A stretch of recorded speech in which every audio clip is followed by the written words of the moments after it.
O Guilherme Guilherme Marques, que é o único médico que eu conheço que ganha 2 casas da população, de uma população de uma cidade. Ele ganha a primeira casa e depois ele ganha uma segunda casa no servente, porque ele não cobra consulta, ele faz na sua casa um verdadeiro alojamento para doentes, a casa dele era aberta 24 horas por dia, a filha dele, Polina, manipulava o medicamento. Essa figura da Polina é uma figura curiosa, ela não dormia, ela dormia sentada numa cadeira, ela passou a vida dela toda, ela acabou com o casamento dela, acabou com tudo para auxiliar o pai do Guilherme Guilherme Marques. Esse homem, esse médico, que realmente honrou o juramento de Hipócrates, que é espírita, que hoje os centros espíritas, e ele em vida já transferia a mediunidade através de um fenômeno que foi provado também, o filho dele, o Edmundo, que era gerente da Caixa Econômica de Niterói, um dia está recebendo um cliente lá e deu um cartão, eu estou precisando que você quer microfone, e deu um cartão lá, Edmundo Marques, uma pessoa que estava lá sendo atendida. E essa pessoa falou para ele: se você tem uma pessoa, alguém da sua família que era médico que morreu, eu digo: não, eu tenho um médico, mas está vivo. Era o pai dele já estava nos centros espíritas atuando através da mediunidade. Eu não estou falando aqui nem do ponto de vista científico, quer dizer, isso não é. Hoje da medicina, o Conselho Federal de Medicina, ele resolveu adotar a questão do espiritualismo na atuação médica. Isso é cadeira. O trabalho que eu apresentei com o titular da questão espírita das faculdades de medicina no Brasil e internacionalmente, que é um estudo, hoje, um estudo que está sendo desenvolvido. Quer dizer, quem tem fé se cura mais rápido. Quem tem fé, o prognóstico é melhor. Eu sei que eu sou médico há 50 anos, eu vejo isso. Eu vejo isso no meu dia a dia. A fé realmente é uma dádiva divina.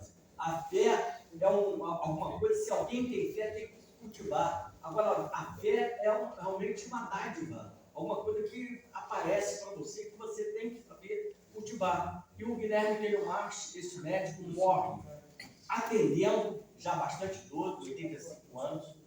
Ele morre, já não enxergava, não ouvia, tinha sábios dorsários, tinha dores insuportáveis, e a filha dele da mesma maneira, praticando medicina até o final e de forma coerente com o que ele acreditava. Filho do patrono dessa casa, é patrono que se fala aqui da loja maçônica Jorge Marques. Por que a loja tem o nome Jorge Marques?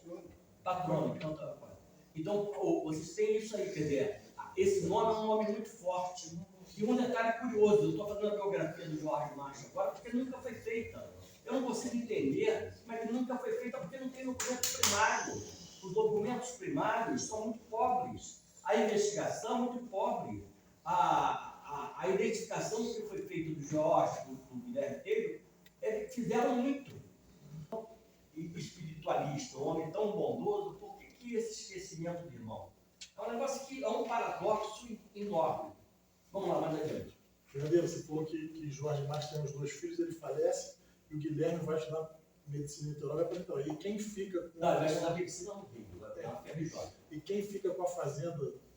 Sim, isso é bom falar também. Aí a fazenda é dividida, a parte do alto é vendida para o Coelho pede autorização para fazer. Em 1855 é elevada a cidade, vai de curar a freguesia, o Conde Babedi, por decreto, autoriza de se transformar a freguesia em Santo Antônio de Paquequé, e nesse ato que é criada a freguesia, no artigo 2º desse ato está lá que a manutenção da paróquia de Santo Antônio de Paquequé, ou do Corar de Santo Antônio de Paquequé, teria as estreitas extensas do povo de Teresópolis. É a primeira vez que aparece a palavra Teresópolis, porque a Teresa Cristina, nascida em Nápoles, em 1846, contrai núpcia com Dom Pedro II. Dom Pedro II é 1825. Ele está fazendo agora 200 anos de nascimento. Mas o início das igrejas são contemporâneas. E o padre, que era o único padre de Teresópolis, era o padre José Titório. Eu tenho uma foto do padre José Titório muito interessante. Ele num velório lá onde hoje é o Gina Bloch, porque ali onde é o Gina Bloch, no alto, era que é a igreja de Santo Antônio de Paquequé. A igreja depois foi passada lá, o Sloper construiu aquela capela lá onde é atualmente a capela, e depois o padre Nival fez a igreja maior. Nós estamos com um projeto de fazer um museu sacro. Eu estou desenvolvendo um projeto com o padre Jorge Medeiros, com o atual bispo, aí dentro da própria igreja, porque tem um espaço enorme lá, e uma banda, um teto, eu tive até teto me arriscando, porque eu com 74 anos, eu tive um teto, é coisa de maluco.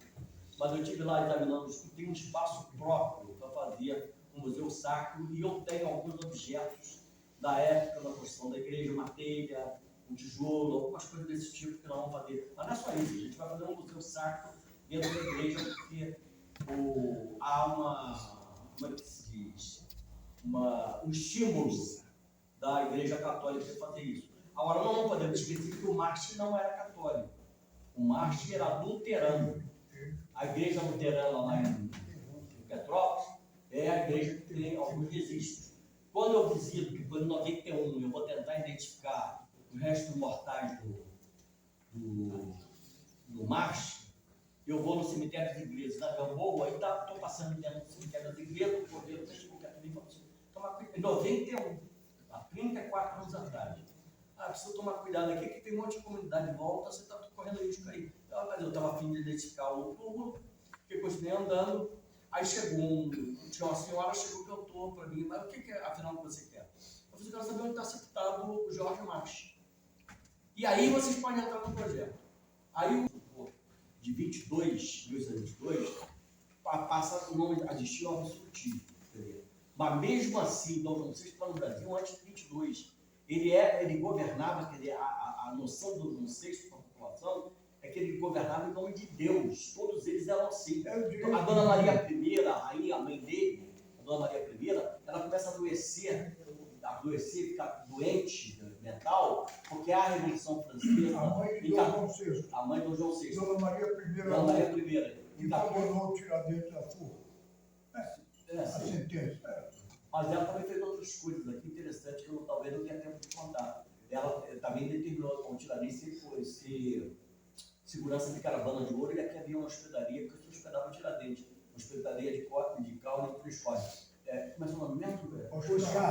Oscar. Então o que acontece, Oscar, que a história é o que eu estava dizendo, precisa documentar. Então a diferença desses reis, imperadores, para o povo, e essa pessoa era muito distante, quase. Eu acredito que seja. Mas o Jorge Mártir não teria condição de chegar nem perto É bom se eu esclarecer. do João VI. Ele apenas serviu a corte imperial, veio para Teresópolis, fez uma fazenda modelo, recebia membros da corte, mas nunca recebeu Dom João VI, nunca recebeu Dom Pedro I. Dom Pedro I viria a Teresópolis, chegou, esse bilhete eu encontrei no arquivo do Museu Imperial, eu encontrei o bilhete de autorização para ele vir a Teresópolis, mas nesse período a mãe dele morre, a Carlota Joaquina, ele volta para Portugal, ele não vem a Teresópolis, ele não chega a vir a Teresópolis, ele não viria nem com a dona Leocantina,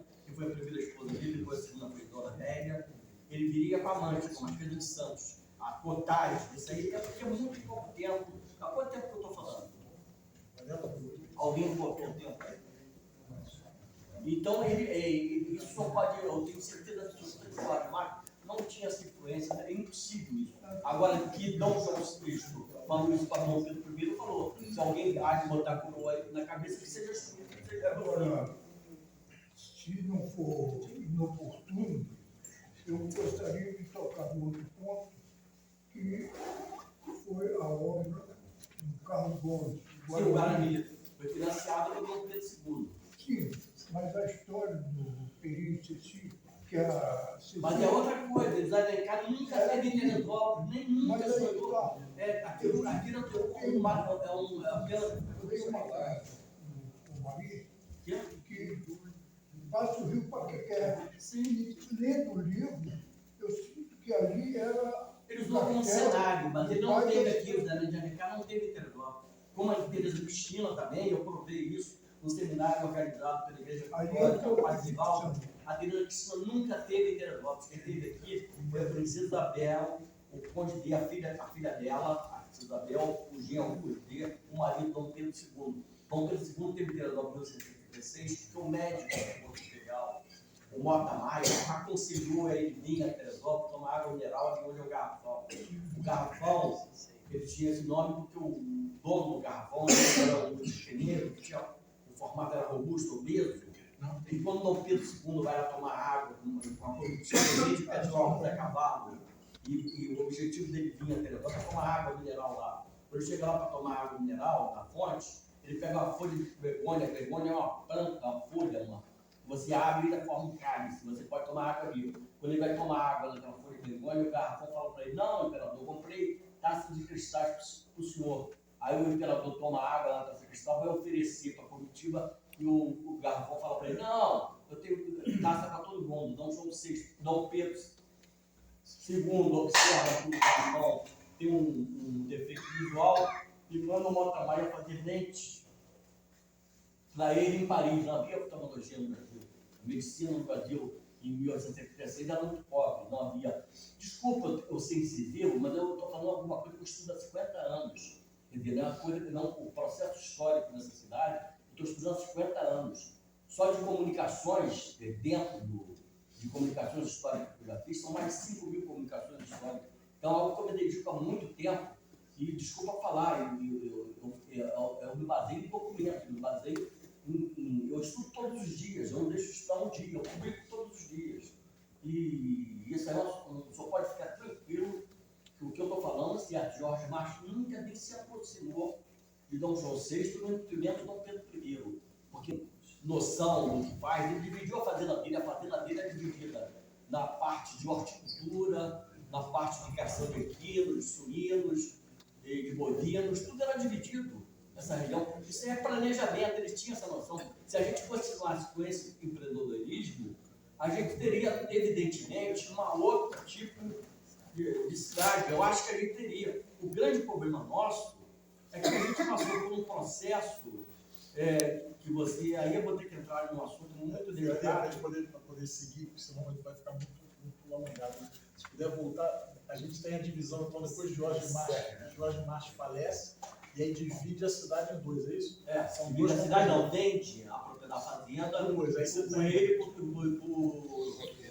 o Policarpo Álvares Azevedo. Eles compram a fazenda dos filhos, que são dois.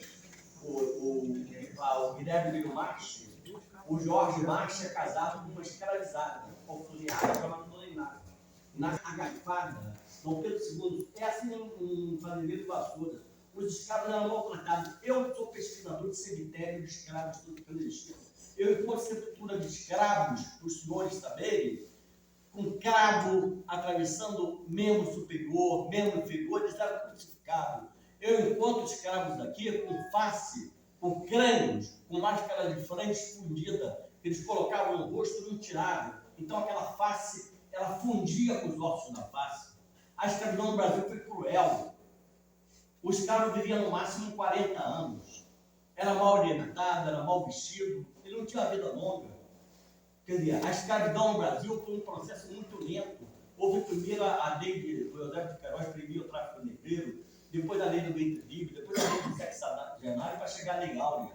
Demorou a fazer a abolição da escravatura no Brasil. Foi o último país da América a fazer a abolição da escravatura, da escravidão dos escravos. Então, esse resgate histórico tem que ser feito. Lógico que houve escravo no Teresópolis, houve escravidão no Teresópolis. Aqui nós estamos no Brasil. Quer dizer, o macho, quando você vê o inventário dele, você lê legal e você vai encontrar isso. Então, continuando lá, a fazenda é dividida em dois.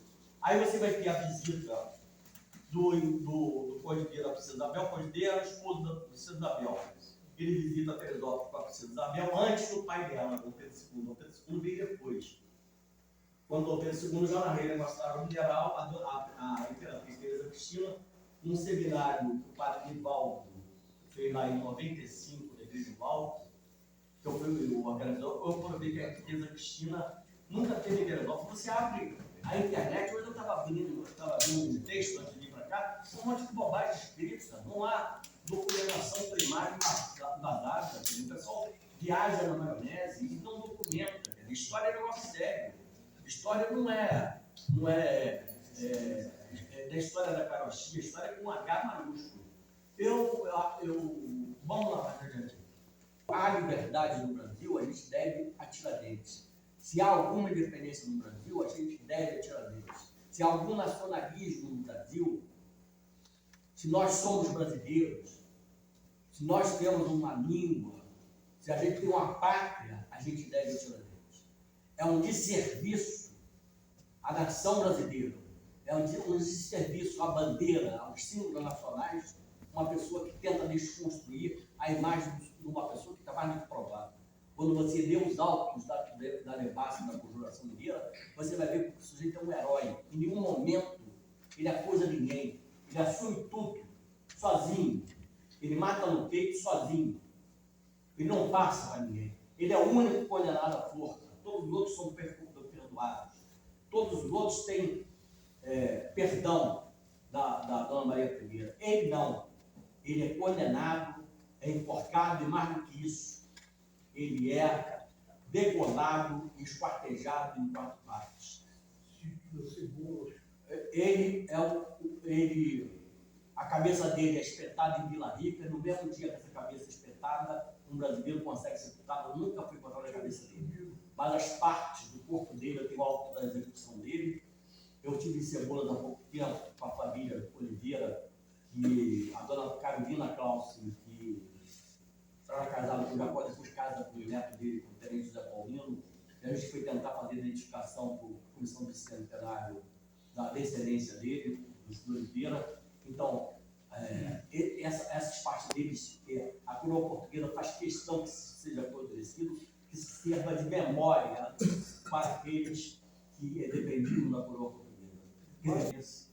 Eu saía da redação de João, eu fui no seco que tem integrado do Mônaco. Conhece o tempo do Mônaco? Fica perto ali do Fluminense. E o Antônio estava fazendo esse livro. Então, são os livros do Osíris. Esse daí também é o filho do Adriel, que vem para a inauguração do colégio aqui no 1926.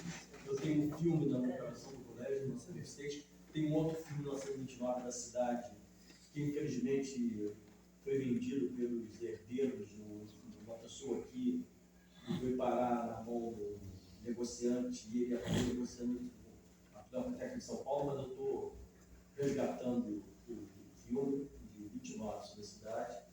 Então, o filme está. As próprias pessoas estavam escrito propriedade do Dr. Ferradeira. O cara mesmo assim negociou o filme na marca. É o único filme que tem na cidade de 29. Vamos lá. Esse aí tudo do Osíris. Também do Osíris, mais de Teresópolis. Aí, quando a cidade fez 200 anos, esse ano aqui eu fui presidente da comissão centenária. Organizei um seminário na Câmara Municipal com a presença de 58 historiadores. Quantos historiadores vocês acham que estão vivos desses 58? Deixa nessa imagem, mano. Alguém tem ideia?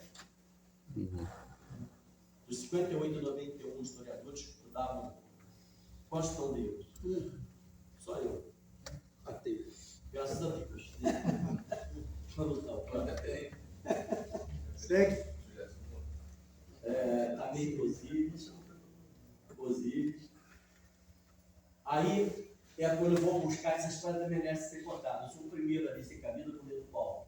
Eu fiz uma expedição ao Socavão, onde eu fui buscar um vagão que caiu com o time do Fluminense em 1930. O Fluminense veio jogar com o Teresópolis Futebol Clube, e na volta o trem descarregou, morreu o jogador do Fluminense chamado Pi, e morreu o maquinista da locomotiva, Manuel Florencio. O coronel Klaus identificou, foi com o Gilberto Pereira, falou que é o coronel do Gilberto Jorge. Vocês já tinham visto? Não.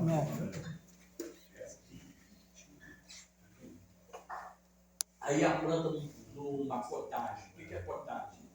O Marchi, quando veio aqui para Teresópolis, ele fazia na feira, ele hospedava várias pessoas na sua fazenda, mas ele cobrava pela hospedagem. Então, no final dos dias, chamados dias calmosos, porque no Rio de Janeiro era muito calor e estava dando febre amarela.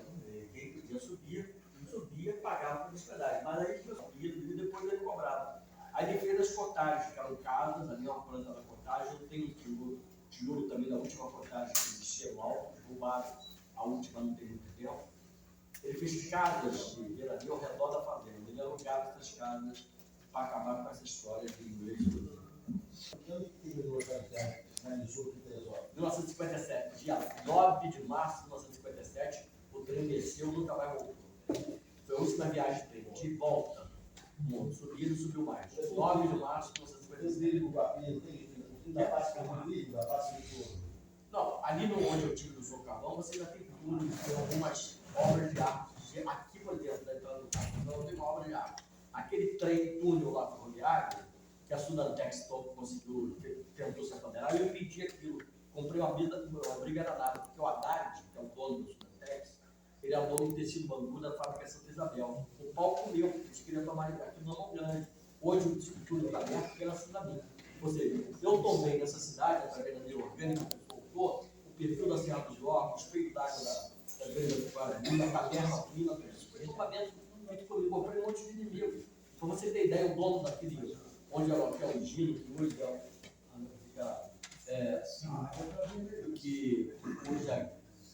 hoje o grão lá no alto, o cara queria fazer uma arranha-céu ali, por ele falou para mim o seguinte: quem quiser ver o dedo de Deus, eu contrato um helicóptero. Muita coisa que a cidade ainda preservou, porque eu ainda fui vereador na época da lei orgânica. Porque se eu não tivesse vigiado a questão do tombamento aqui do Teresópolis, muita coisa, o Hotel Várzea, aí, um monte de coisa, o perfil da Serra dos Frades, lá na Frades, que é um lugar lindíssimo de Teresópolis, foi briga com o prefeito de Teresópolis, porque queria acabar com o Frades. Frades está lá conservado, porque eu vi.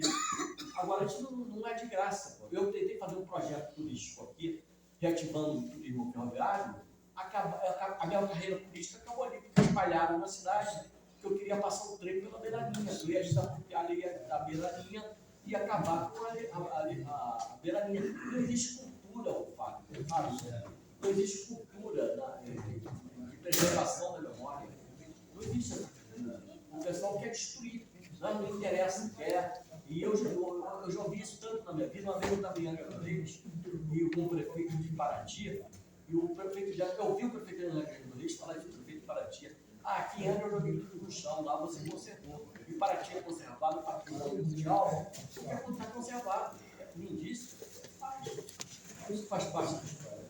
Doutor, sobre essas casas aí que o senhor falou aqui, né? Cotagem. Eu já me falaram,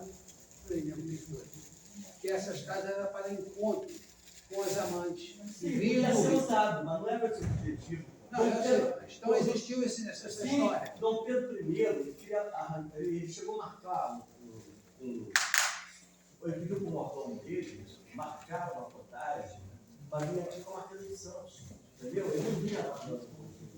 Ele via com a Marquesa de com a amante. Santos. A Marquesa de Santos era amante do Dom Pedro I. Dom João VI pega o processo, manda o chefe de polícia investigar o caso, o chefe de polícia entrega o processo a ele vê que ela é a autora, aí ele se separa dela, definitivamente. Ela vai morar na Praia do Botafogo e ele continua morando no Paço Imperial, entendeu? Mas ela não apetite morais, igual a que ela Dom Pedro I. Dom Pedro I transou com a corte quase toda, e ele era um cara tão cínico assim. Tem um caso dele, por exemplo, ele vai visitar a filha de um general, uma garota, e se apaixona pela garota. Chama o pai dela e oferece a ele casamento com um nobre, enxoval, isso aqui. O pai aceita. E ele tem um relacionamento com a garota. Então o poder, né? A moral e o poder, o homem, quando ele tem o poder na mão, você modifica. O poder corrompe, o poder absoluto corrompe. Absolutamente. Tá bom. Eu só queria agradecer a vocês a paciência que tiveram de ouvir. Quando quiserem, eu estou à disposição. Espero que vocês. Não, o venerável lá que exercício depois falar para essa Não, é que Não, é que ele está atrás de ti, tu não está vendo. o venerável está atrás, estou falando para ele depois agradecer. Depois de agradecer. Pode dar. É só para ele poder depois também te agradecer, entendeu? Eu sou apaixonado pela história do Brasil, não é só pela história do Brasil.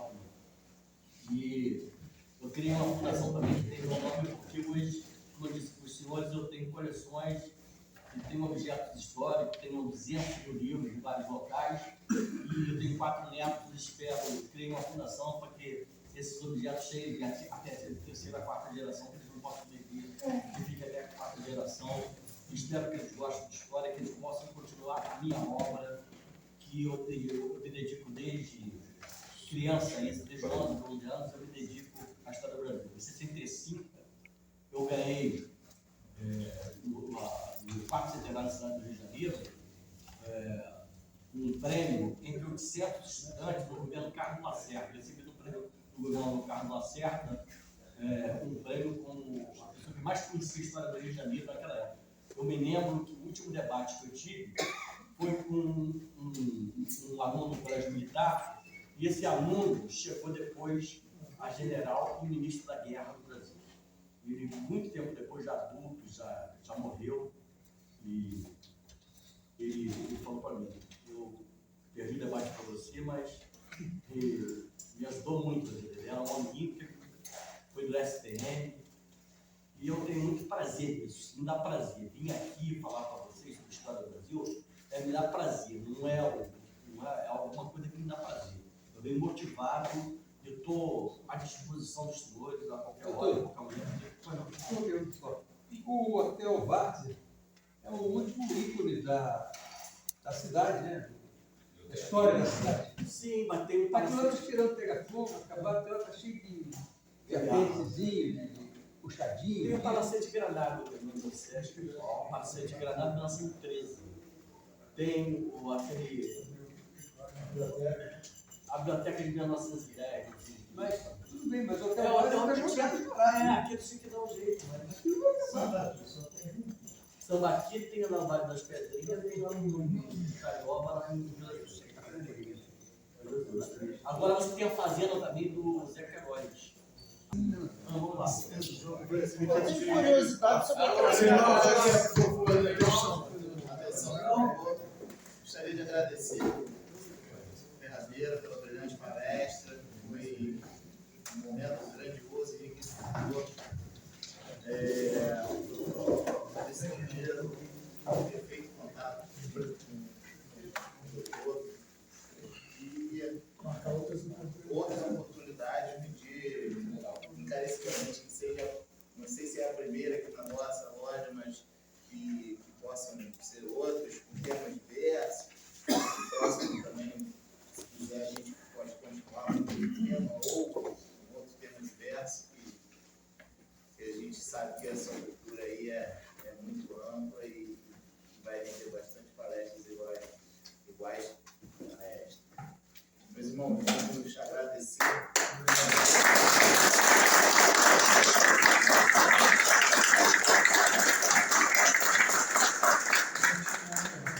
Vamos continuar esse bate-papo, se ele tiver disponibilidade, lá embaixo do nosso. Obrigado por compartilhar esse seu conhecimento com todos nós.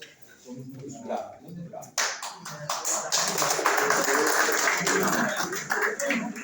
Vamos ajudar a